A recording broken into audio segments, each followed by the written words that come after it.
O Ciência Suja tem o selo da Rádio Guarda-Chuva. Jornalismo para quem gosta de ouvir.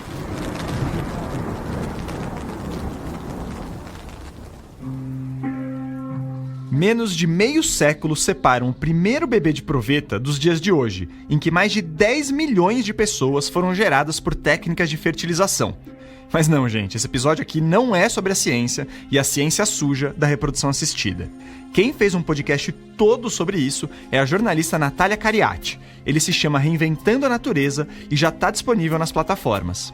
Em cada episódio, você vai ouvir histórias de quem trabalha, quem estuda e quem tem a vida atravessada pela fertilização in vitro. Porque se essa técnica nasceu com muita euforia, ela logo virou uma máquina de gerar dinheiro que nem sempre trata os riscos e os benefícios com a devida clareza. No episódio que já está no ar, você vai ver como a fertilização in vitro trouxe inclusive novas perguntas para a sociedade. Por exemplo, o congelamento de óvulos é uma revolução que liberta as mulheres porque permite adiar a maternidade, ou é uma promessa que nem sempre se cumpre e que só repete uma história antiga de medicalização excessiva do corpo feminino? A Natália responde essa para você.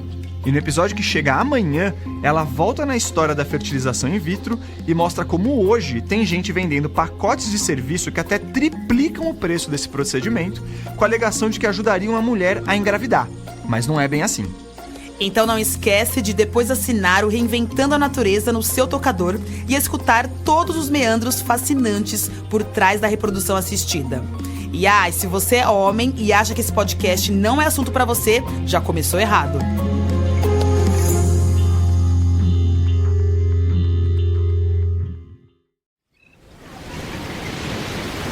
Sem querer cair em clichês, mas a gente pode dizer que a região Nordeste simboliza o Brasil praia. Os 9 estados dessa região reúnem 3.338 quilômetros de litoral. É a maior faixa litorânea do Brasil. E lá você encontra recifes, coqueirais, dunas, falésias, restingas, lagoas, manguezais. É uma biodiversidade riquíssima. E o litoral também movimenta a principal atividade econômica da região, que é o turismo. Segundo o IBGE, o Nordeste movimentou em 2021 cerca de 3 bilhões de reais em gastos totais com viagens nacionais, o que representa cerca de 30% do total nacional. Essa pesquisa do IBGE, que foi feita junto com o Ministério do Turismo, também apontou que quase metade das viagens pessoais para o Nordeste tiveram como foco o sol e praia.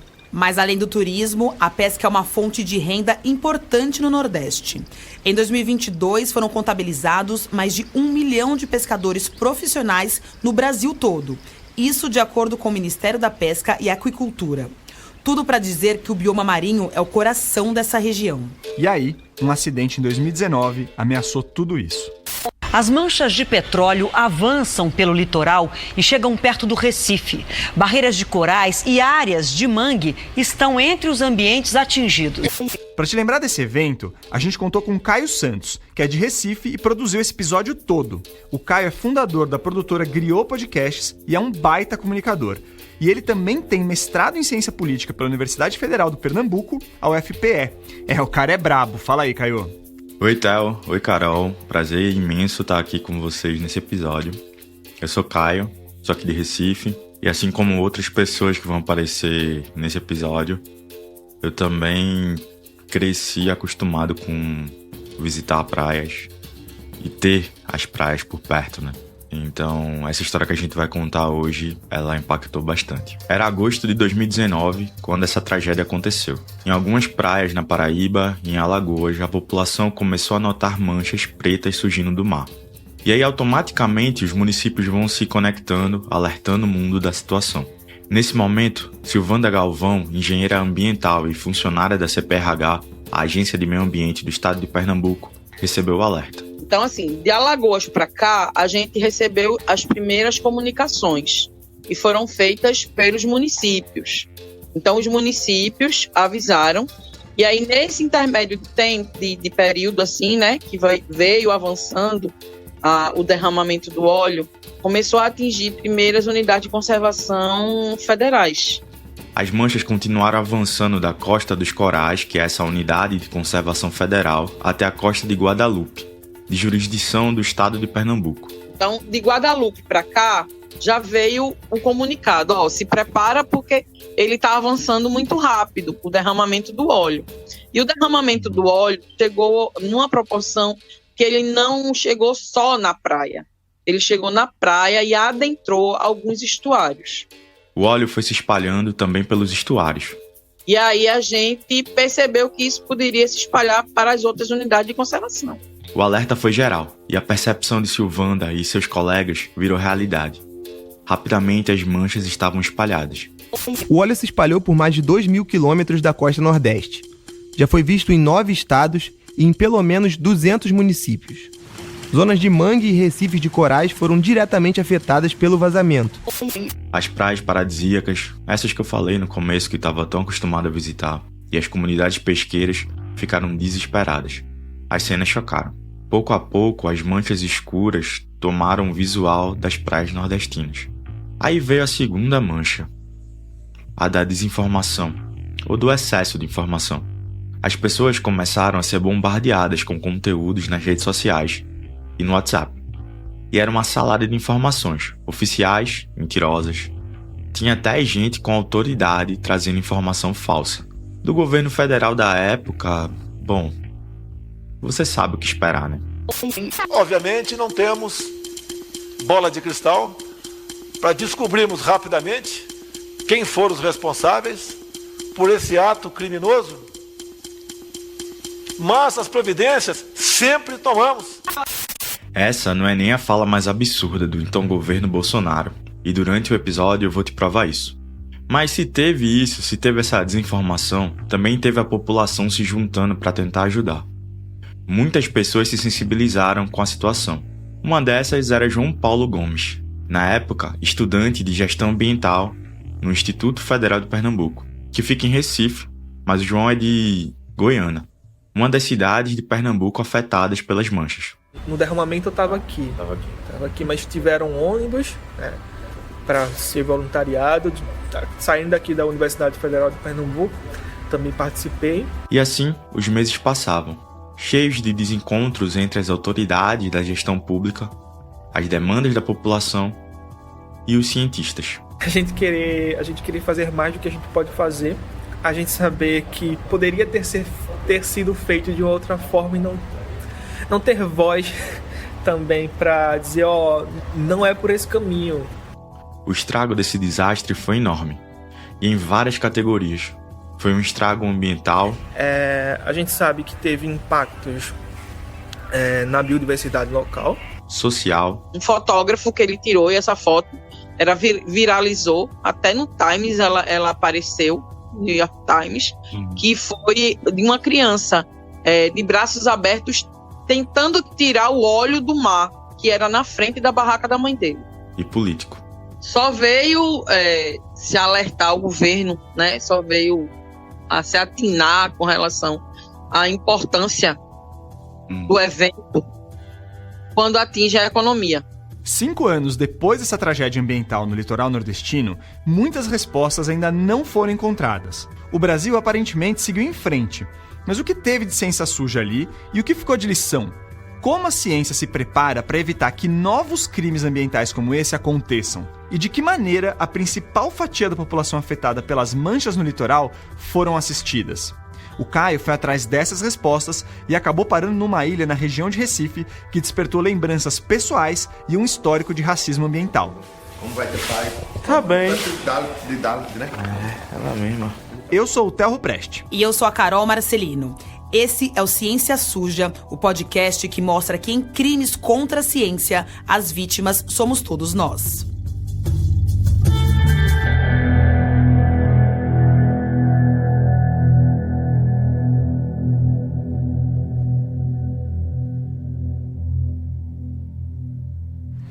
Bom, a gente tem que entender que a atividade, desde o momento da perfuração dos poços, né, a extração, o transporte, até mesmo a chegada no porto, são atividades que envolvem riscos, isso aí é inevitável.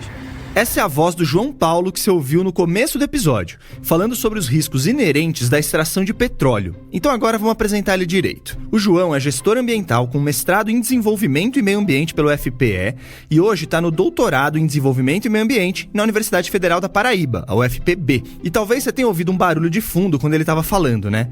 É que a UFPE estava em greve quando o Caio entrevistou ele. Então os andares mais silenciosos do Centro de Filosofia e Ciências Humanas estavam fechados. E aí o papo entre eles teve que rolar nos corredores mais agitados e barulhentos de lá. Só que os derramamentos, eles acontecem por alguns motivos. O primeiro dele pode ser intencional, né? Quero causar mal a alguma outra nação, então eu vou lá e causo um derramamento. Ou seja, seria um ataque mesmo proposital e, em geral, difícil de comprovar. O segundo caso é rompimento de dutos do próprio navio, né? Que não houve inspeção, que está com algum problema técnico no navio, e aí há um rompimento, né, nas estruturas do navio e dos tanques que estão levando esse material, e aí esse vazamento, se não for detectado imediatamente, cause o que causou, né? No caso da mancha no litoral do Nordeste, até hoje a gente não sabe direito o que aconteceu. Um ano depois do derramamento, a Marinha disse que não encontrou culpados. Um ano depois, a Marinha diz que encerrou as investigações sobre o desastre e concluiu que o óleo navegou por 700 quilômetros em alto mar até chegar à costa brasileira. E que esse óleo é venezuelano, mas não necessariamente foi lançado por navios ou empresas daquele país. Depois surgiu uma hipótese de ser um derramamento de um navio grego, mas de novo, faltam provas. Então a gente não sabe se foi um derramamento intencional, se foi um naufrágio, se foi falta de manutenção, se foi má gestão das tecnologias do navio. Mas a gente sabe que os danos desse tipo de acidente não param no alto mar. Quando a gente começa a ouvir sobre derramamento de petróleo, etc., a gente pensa que só está impactando o mar porque o material está ali no mar, mas não. O mar é um ecossistema dinâmico, tem a sua hidrodinâmica diária, então ele está associado a diversos outros ecossistemas, inclusive o ecossistema humano. Inclusive, o, entre aspas, ecossistema humano é afetado porque tem muita gente que sobrevive de recursos marinhos. O que a ciência nos diz é que os impactos de acidentes que envolvem petróleo no mar não são só pontuais. Eles vão afetando camadas e mais camadas sociais que a gente nem imagina. Então, na época, o que a gente percebia é que as pessoas que trabalhavam na orla, né, os barraqueiros, os donos de bares, os pescadores, eles ficaram muito aperreados, porque eles sabiam que aquilo dali ia refletir na renda deles, né? Essa é a Silvanda Galvão, aquela engenheira ambiental que trabalhou na contenção do petróleo no mar pernambucano. E aí eles adentraram o mar para tentar tirar, né, aquelas manchas sem nenhuma proteção. Como a gente não sabia até onde aquilo dali poderia prejudicar a questão de saúde pública. A Silvanda assumiu um ponto-chave na coordenação dessa crise e ela foi acompanhando os principais focos de surgimento das manchas. E aí eu fui acompanhando o óleo vindo. E aí a gente percebia que o óleo chegava pouco em algumas praias e muito em outras. Como foi o caso, o óleo veio aí do litoral sul para cá, o óleo atingiu Recife, Jaboatão.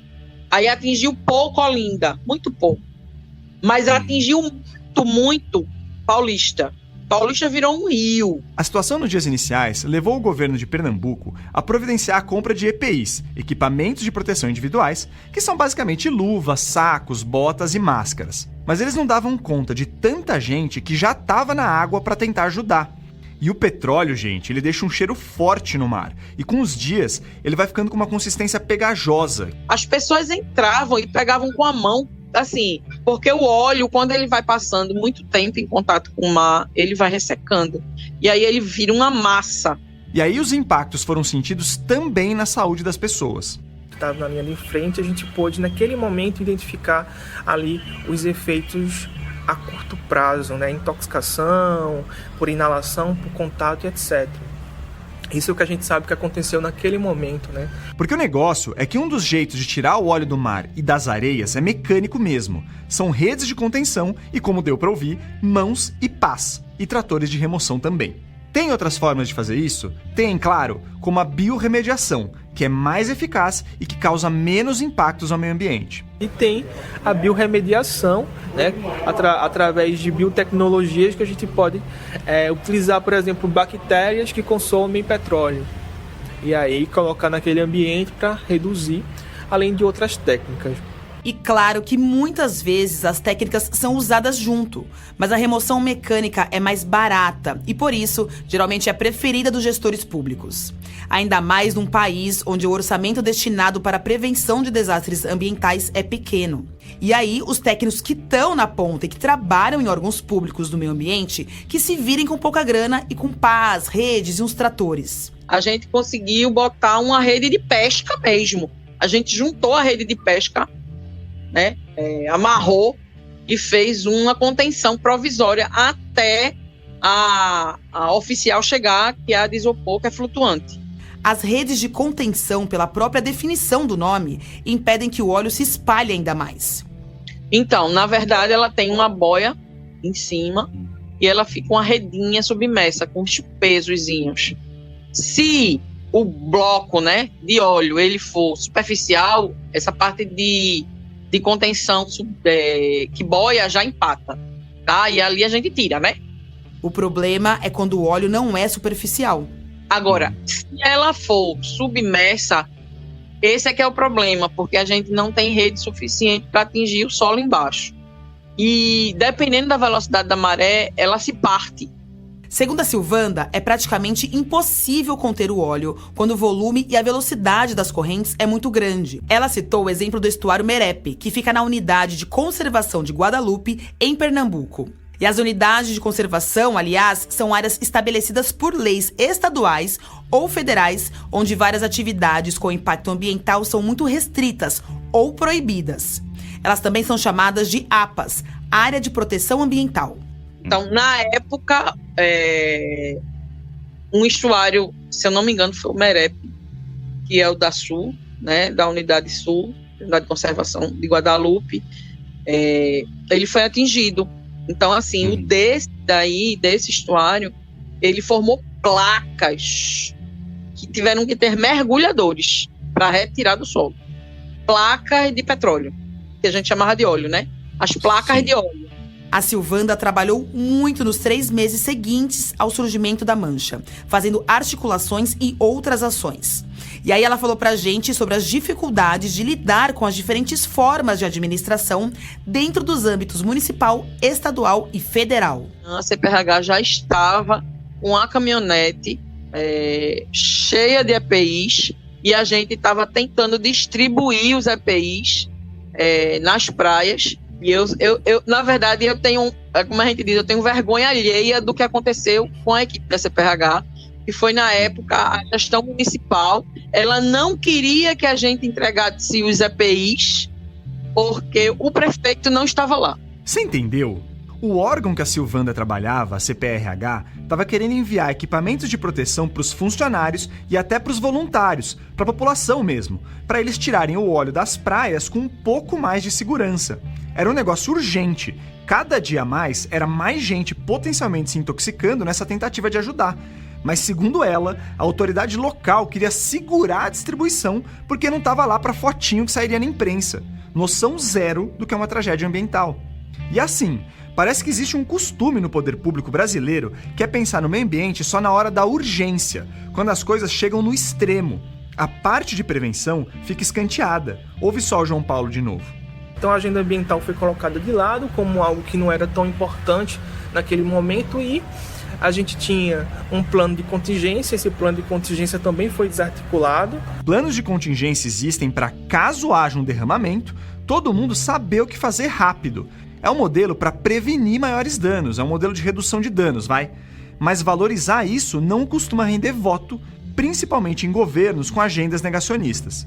Esse plano ele foi vetado antes de acontecer esse derramamento, alguns meses antes, e a gente ficou de mãos abanando diante desse evento. E na realidade, o balanço que eu faço, né, analisando eu consegui analisar todos os relatórios de todos os órgãos, é que houve uma inação na realidade, né? O Plano Nacional de Contingência para Incidentes de Poluição por Óleo foi instituído por decreto em janeiro de 2022, quase 3 anos depois das manchas no litoral nordestino aparecerem. Então, assim, informações desencontradas, os órgãos atuaram de forma desarticulada, não conversavam entre si. E aí, quem pagou a conta foi as pessoas, né, a sociedade de uma forma geral. Então tinha poucas pessoas, de fato, formadas à frente dos órgãos para conter tamanha proporção do evento. E isso era algo que já era premeditado que acontecesse, né? Para Silvanda, a articulação com o governo federal da época e a busca por soluções definitivas para a mancha de óleo no Nordeste só surgiram depois que o pessoal entendeu o impacto econômico daquela tragédia. Eu vou perder com os pescadores, eu vou perder com os resorts, eu vou perder com as pousadas, eu vou perder com os comerciantes de bares, eu vou perder com os barqueiros que fazem as visitas aos estuários, eu vou perder com os bugueiros que fazem as trilhas. Então, é uma cadeia do turismo que foi dizimada exatamente nesses 3 meses do derramamento.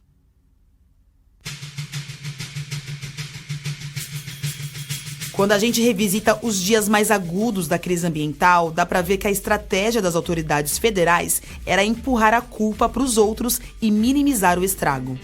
É uma gestão que foi desastrosa, que minimizou os impactos e quis maquiar o evento como se fosse simplesmente manchas de um país vizinho que tinha uma ideologia diferente da que estava aqui predominante no Brasil, que jogou aqui e transformar um problema socioambiental em um problema,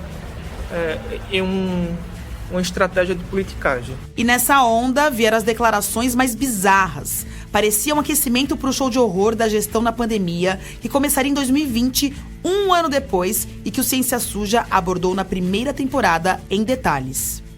Lembrando ainda, pessoal, o peixe é um bicho inteligente. Quando ele vê uma manta de óleo ali, capitão, ele foge, ele tem medo. Então, obviamente, que você pode consumir o seu peixinho, né, sem problema nenhum, lagosta, camarão, tudo perfeitamente sano, capitão. Essa declaração é do Jorge Seife, o então secretário da Pesca, em uma das lives do Jair Bolsonaro. Hoje o cara é senador por Santa Catarina, para provar que o brasileiro não pode ter 1 segundo de sossego. Essa é uma declaração que eu até tinha esquecido, tão chula que foi, porque o petróleo, quando ele está em água, ele não fica só condensado ali em manchas, né? Ele é dissolvido na água também, e sendo dissolvido com a água, todos os outros animais, toda a cadeia alimentar e ecossistêmica daquele ambiente, ela vai ser afetada, porque vai estar ingerindo aquele material em micropartículas.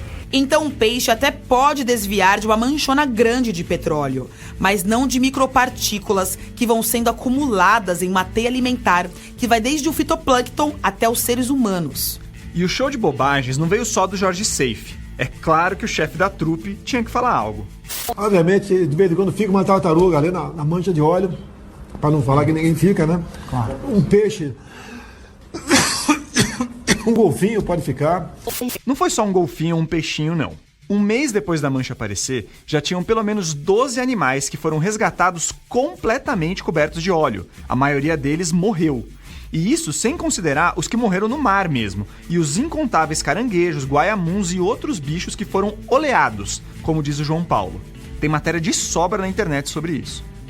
De imediato, né, aconteceu naquele momento, animais oleados e mortos por asfixia.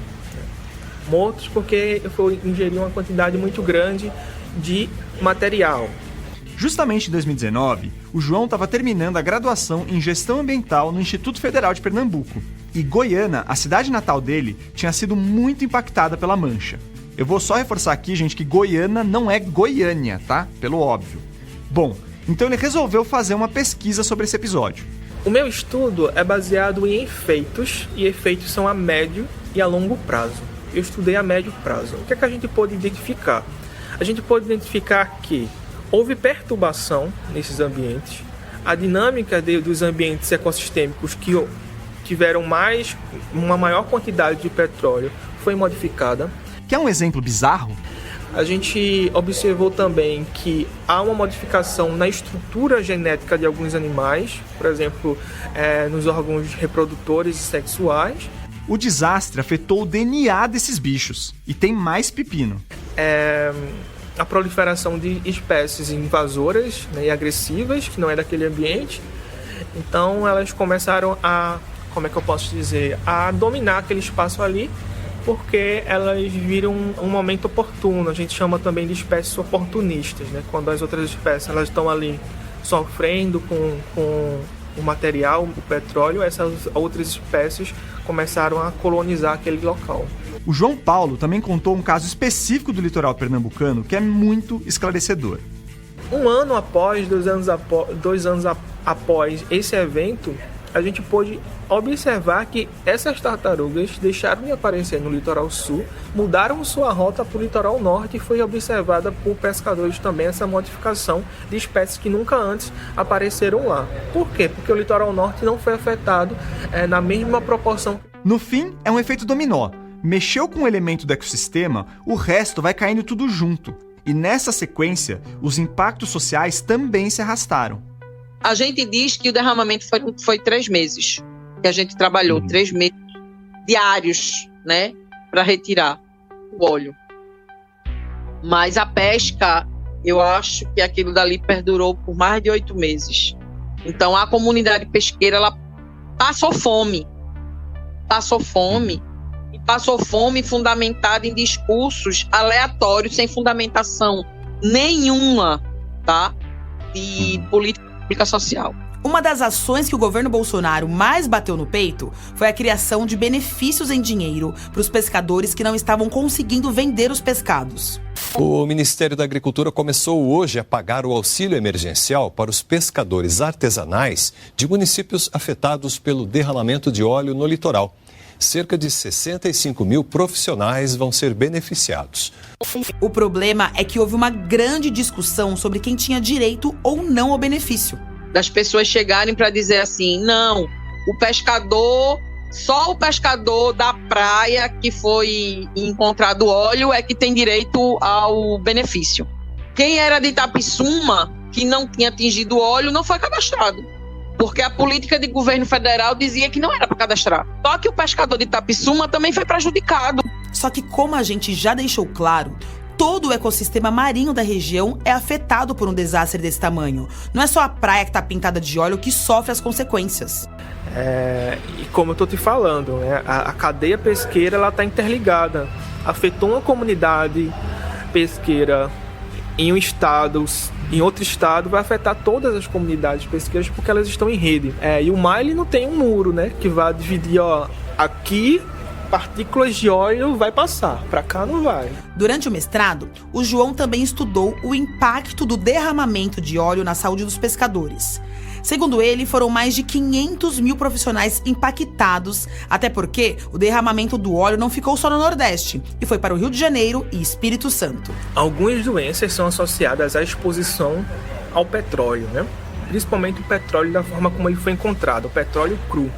As pessoas tiveram ali contato sem nenhum tipo de proteção. Com o corpo, sem camisa, enfim, sem nada, diretamente com a mancha.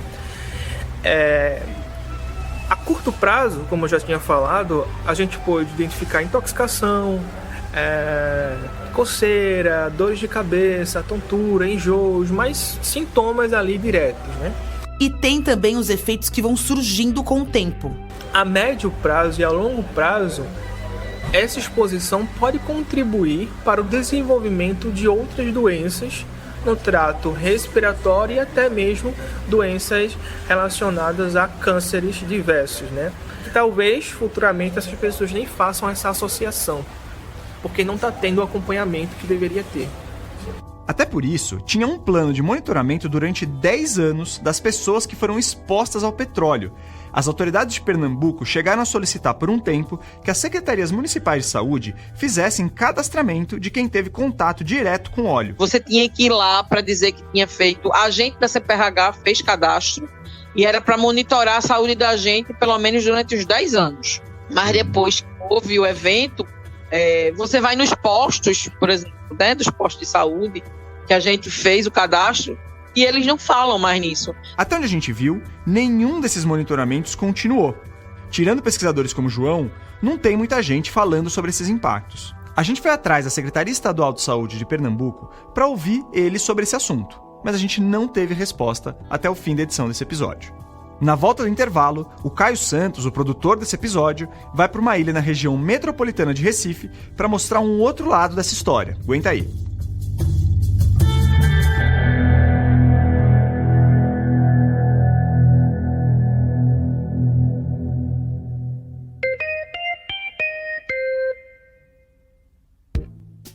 Você já ouviu um podcast de ficção? Porque eu tenho uma recomendação imperdível. É o Meridianos, que combina ciência com diferentes histórias distópicas e na temporada de estreia tá focando em uma Bahia arrasada por diferentes desastres ambientais. Imagina, por exemplo, uma onda gigante que arrasa uma cidade baiana para sempre. E o que aconteceria daí em diante? Sério, não dá pra parar de ouvir. Escuta só a mensagem que a Lara Carvalho, uma das criadoras do projeto, mandou aqui pra gente. Você já deve ter se perguntado sobre o futuro do nosso planeta. E no mundo em que as consequências das crises climáticas estão cada vez mais evidentes, nós apostamos em uma estratégia ancestral para tentar inspirar mudanças no presente. Contar histórias. Especular futuros em narrativas nas quais o que mais nos interessa é pensar em como a humanidade se posiciona diante das ruínas. Talvez imaginarmos a distopia lá na frente sirva como inspiração para atuarmos no agora. Eu sou Lara Carvalho e te convido a ouvir o podcast Meridianos, uma coleção de histórias ficcionais que estão mais perto da realidade do que a gente gostaria. Na primeira temporada, o programa foca em ficções possíveis e impossíveis na Bahia.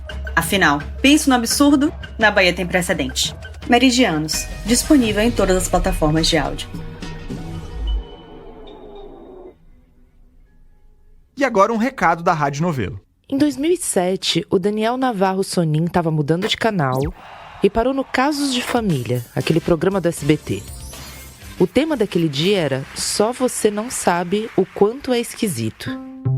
Um dos esquisitos era um cara que passava o dia inteiro escrevendo um livro sobre quando ele foi enfermeiro no complexo psiquiátrico do Juqueri. Ele estava precisando de ajuda para botar o livro de pé. O Daniel tinha acabado de se formar em jornalismo e ele se interessou pela história. Mas quando ele ligou para a produção do SBT, ele não tinha ideia do tanto de reviravoltas que o Walter tinha passado lá dentro. Eu sou a Paula Scarpim e no Rádio Novelo Apresenta dessa semana eu te conto essa história com a ajuda do Daniel, do Walter e da Valentina Bressan, que trouxe essa história pra gente. Quando terminar de ouvir o Ciência Suja, procura aí no seu aplicativo de áudio. Rádio Novelo Apresenta. Toda quinta-feira, histórias que você não sabia que precisava ouvir.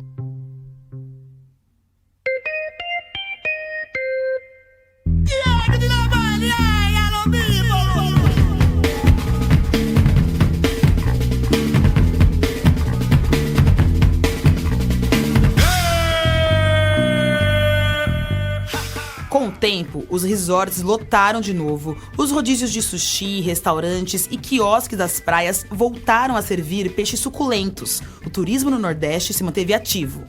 Mas e as comunidades pesqueiras? O Caio resolveu entender um pouco melhor sobre isso e foi assim que ele chegou na Ilha de Deus.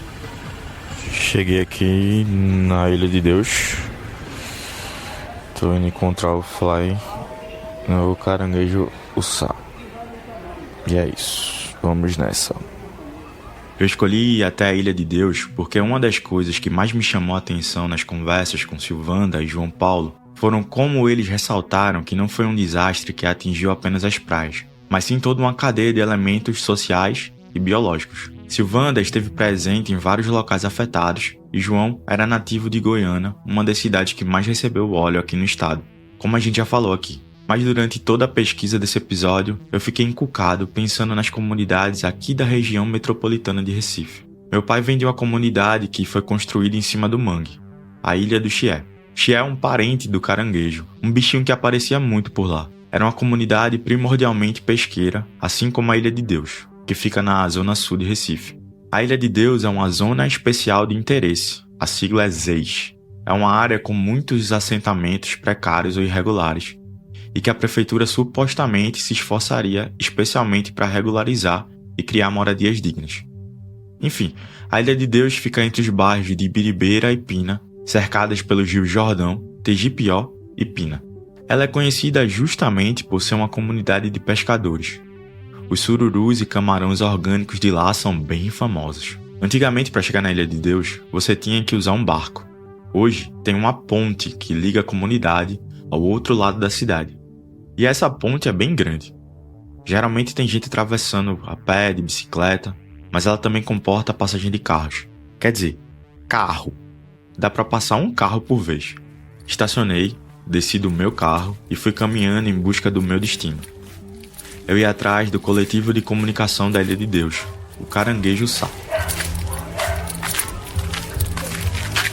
Irmão, tu sabe onde é o Caranguejo Sá? Aqui na frente? Essa aqui é? Valeu, sim.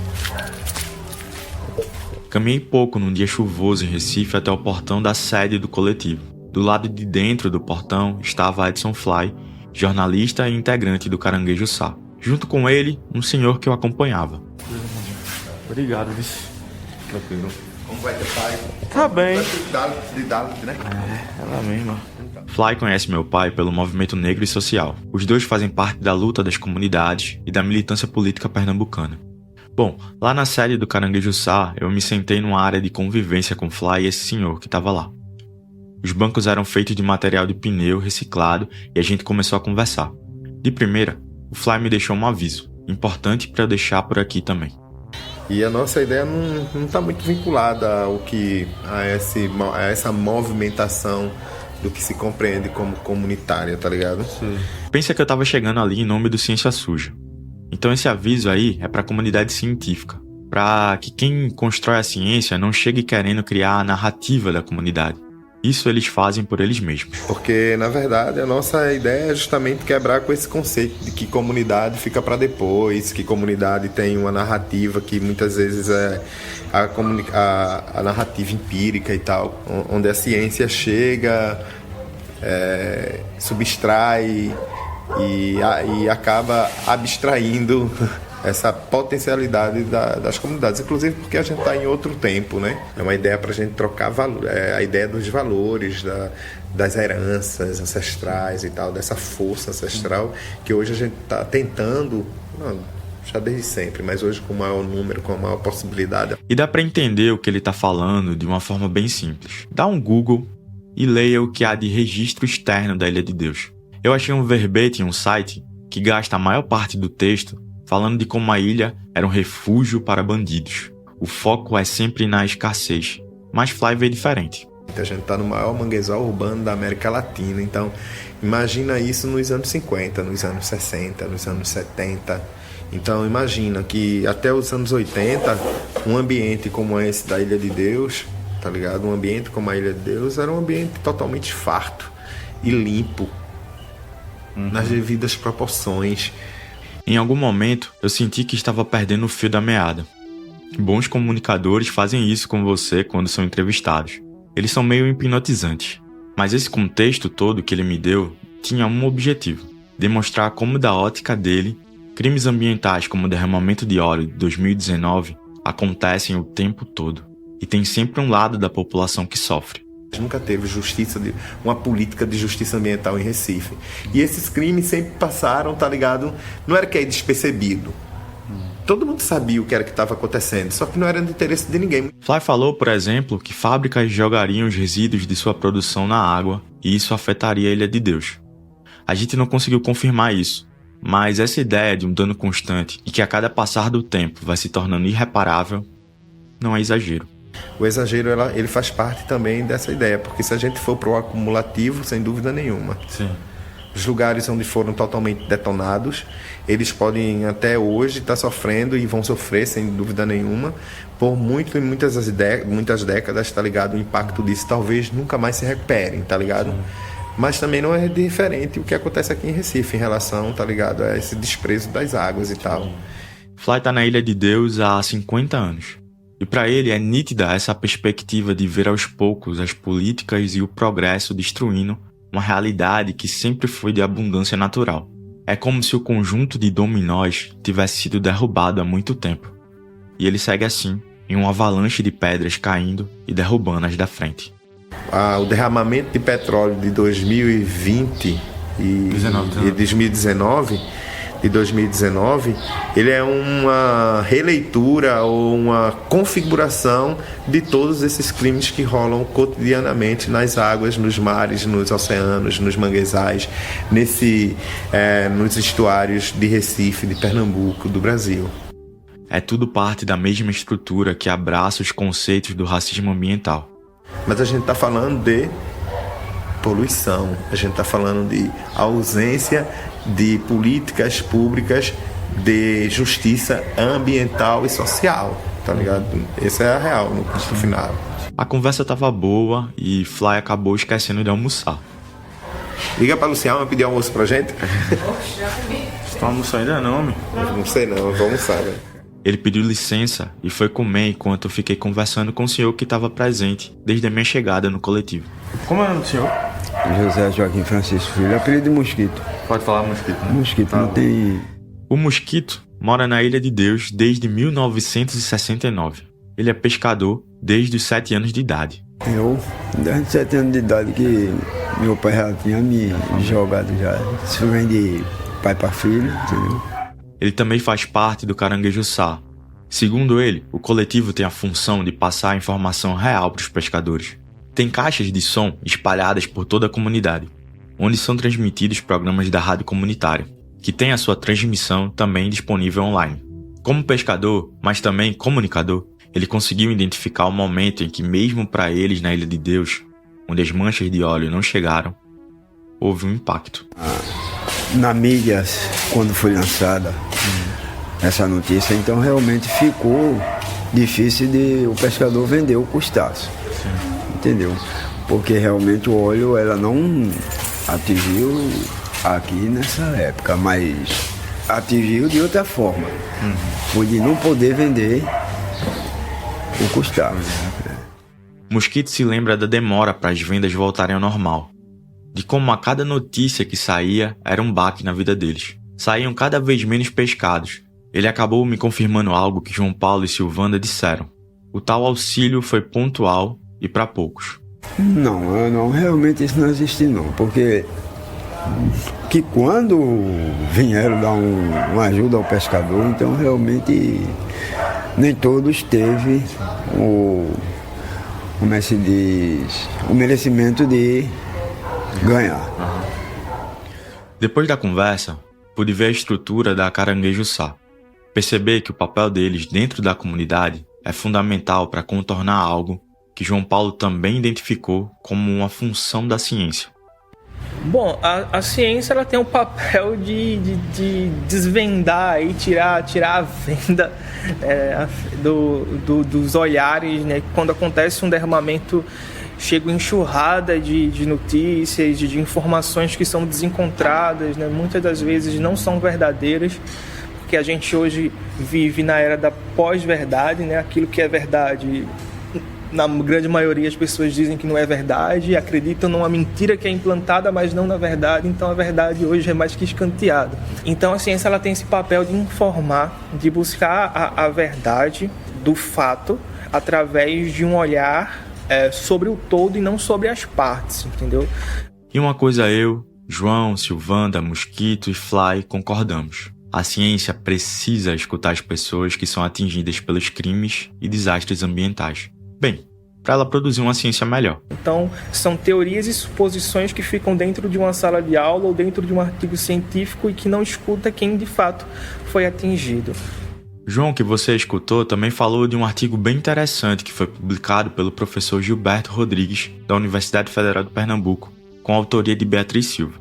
Eles fizeram uma análise de reportagens e de diários oficiais que foram publicados. E quantos, de fato, ouviram pessoas atingidas pelo derramamento de óleo de 2019. E o número é bem pequeno. Então a imprensa também precisa melhorar nesse sentido. É muito mais sobre o que os acadêmicos estão enxergando do que sobre a visão de quem está sendo afetado. Então esse é o lado negativo da ciência nesse espaço. Eu me despedi de Flá e Mosquito e atravessei a ponte Vitória das Mulheres, que separa o resto da cidade da Ilha de Deus, pensando em como os crimes ambientais são parte de uma engrenagem complexa que estruturam o povo aqui no Brasil. Os 3 primeiros episódios dessa temporada do Ciência Suja, e mais esse, provam isso, aliás. O que é que tu diz de uma comunidade que gera uma grana do caralho e tá na estatística como uma comunidade miserável? Como assim, porra? Só em Recife. Só em Recife que a gente vê o comercial de uma cidade que a gente não vive, porra. Só a gente é extraterrestre que não tá naquela cidade lá que é mostrada todo dia pelos governantes, velho. Você pode seguir a Caranguejo Sá nas redes sociais e contribuir com o projeto pelo site portalcaranguejoantenado.org.br.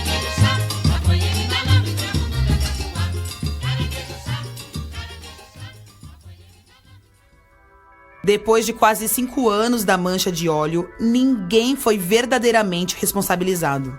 As pessoas voltaram a consumir o peixe, o governo federal mudou, as praias funcionam normalmente.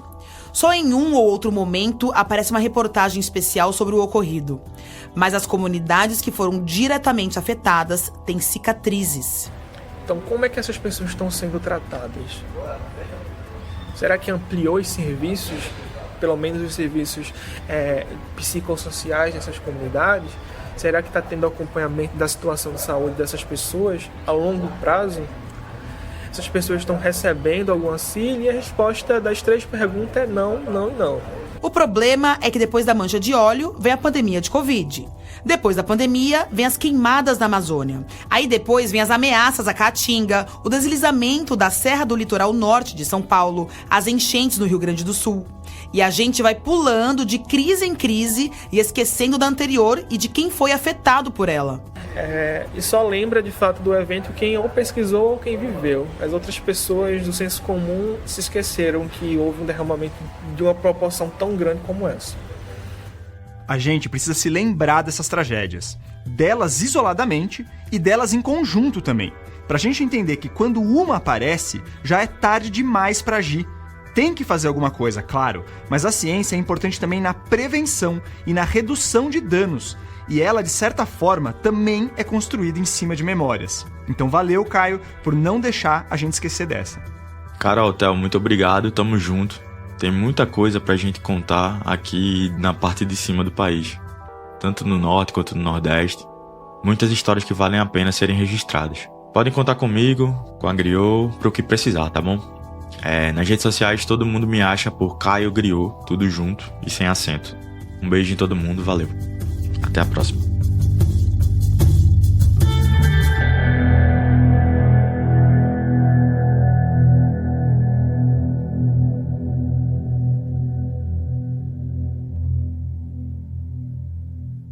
Antes de ir para os créditos, eu queria te convidar a ouvir o Vida de Jornalista, mais um dos excelentes podcasts da Rádio Guarda-Chuva, que a gente também faz parte. Finalmente, o Rodrigo Alves está de volta com o Vida, né, Rodrigo? E lá ele traz bastidores de reportagens e reflexões sobre o jornalismo, em episódios que são sempre muito bem escritos e apurados. Esse é um podcast focado no jornalismo, e nessa temporada nova, o Rodrigo vai focar em dicas de jornalismo, inclusive. Mas o Vida, na verdade, pode ser ouvido por todo mundo que gosta de boas histórias e personalidades marcantes. Se você ainda não foi lá, vai que vale a pena.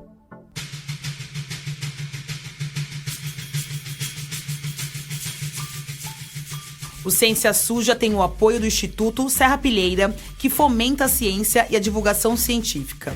Depois, vai nas redes deles e no site para ver como eles estão por trás de muita coisa espetacular. A 5ª temporada do Ciência Suja é apresentada por mim, Theo Preste. E por mim, Carol Marcelino. O roteiro é do Caio Santos e teve a minha edição com apoio da Cloé Pinheiro, do Felipe Barbosa e do Pedro Belo. A edição de som, a mixagem, as trilhas originais e a masterização são do Felipe. Nós usamos vídeos encontrados no YouTube dos canais UOL, Jornal O Globo, Record e Band. Também usamos trechos das músicas Manguetown, do Chico Science Nação Zumbi, e Vendedor de Caranguejo, do Ari Lobo. As artes das capas e o projeto gráfico do Ciência Suja são da Mayla Tanferri e do Guilherme Henrique. O nosso site foi desenvolvido pelo estúdio Barbatana. Nele ou no seu tocador favorito e no YouTube, você encontra todos os episódios do Ciência Suja. Siga a gente nas redes sociais. O Ciência Suja está no Instagram, no Twitter, Facebook e TikTok. Daqui 2 semanas tem o penúltimo episódio desta temporada. É sobre um pessoal que acredita na Terra convexa, em uma civilização dentro da Amazônia criada por extraterrestres e em outras pseudociências, e que está tentando ganhar espaço em ambientes científicos.